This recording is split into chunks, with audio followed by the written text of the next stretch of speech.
बिहार विजय पर ओडिशा फेरिले धर्मेन्द्र गस्त को नहीं उत्साहित राज्य बीजेपी। बिहार विजय को नहीं बढ़िला धर्मेन्द्र काटती।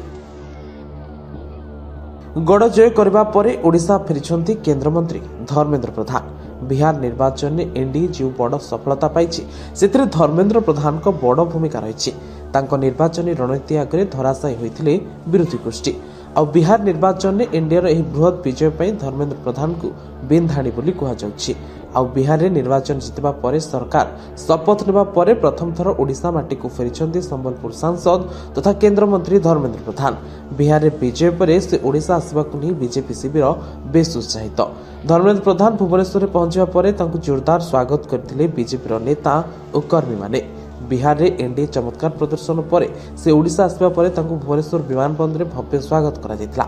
शह शह बीजेपी कर्मी और नेता पारंपरिक नृत्य बादरे स्वागत करने सह अभिनंदन और स्वागत जणाइथिले।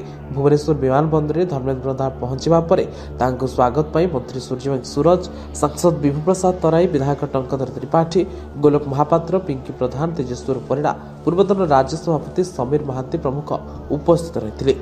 विमान बंदर पहुंचा पर सीधा श्रीमंदिर जाई जगन्नाथ को दर्शन करते। धर्मेन्द्र रणनीति बिहार एनडीए को 202 आसन सह स्पष्ट बहुमत मिली। 35 आसन भितर महामेंट सीमित रही। सफलता पछरे केवल नीतीश कुमार को योजना अच्छी ताहा नुहे बरं बीजेपी सुपरिकल्पित रणनीति गुरुत्वपूर्ण भूमिका ग्रहण करिछि। मोदी नीतीश जोड़ी एपरि परिवेश सृष्टि कले जे एनडीए पुराणा चमक फेरी आसला। कुआजाउछि धर्मेन्द्र गोटे चालन आगे विरोधी तिष्ठि पारिलेनि। 2012 से बिहार राज्यसभा को निर्वाचित होते। तेणु बिहार राजनीति सह तांकर बहु निबिड़ संपर्क रही। बिहार निर्वाचन गणित को बेस भल भाव बुझी धर्मेन्द्र प्रधान। केवल बिहार नुहे आगु अन्य गुरुत्वपूर्ण राज्य में रणनीति विजय सफलता दी। बिहार सहित धर्मेन्द्र प्रधान का पुराना संपर्क रही।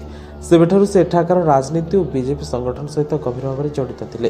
सही समय से दल भितर अनेक गुरुत्वपूर्ण दायित्व तुलाई और संगठन को मजबूत करिबारे सहयोग करते। धर्मेन्द्र प्रधान और मुख्यमंत्री नीतीश कुमार को मध्य व्यक्तिगत संपर्क भी बहुत भल। पश्चिमबंग निर्वाचन समय धर्मेन्द्र प्रधान को केवल नंदीग्राम आसन में दायित्व दिया, जो ममता बनर्जी को धराशायी कर धर्मेन्द्र को भूमिका बेस गुरुत्वपूर्ण रही। उत्तराखंड और यूपी बीजेपी दृढ़ प्रत्यावर्तन कर धर्मेन्द्र प्रधान गुरुत्वपूर्ण और निर्णायक भूमिका ग्रहण करते। 2024 निर्वाचन में ओडिशा रे राजनीतिर पट्ट परिवर्तन में धर्मेन्द्र प्रधान को भूमिका गुरुत्वपूर्ण थिला। तांको नेतृत्व में बीजेपी ओडिशा रे क्षमता हाथी बीजेडी को परास्त करिबारे तांको गोटी चालना काम देथिला, जोथिरे धर्मेन्द्र प्रधान को रणनीति सबुठारु गुरुत्वपूर्ण प्रमाणित होइतिला। तेबे एते सब परे धर्मेन्द्र को कौन उपहार देव बीजेपी ताहा देखिबाक बाकी रहिला।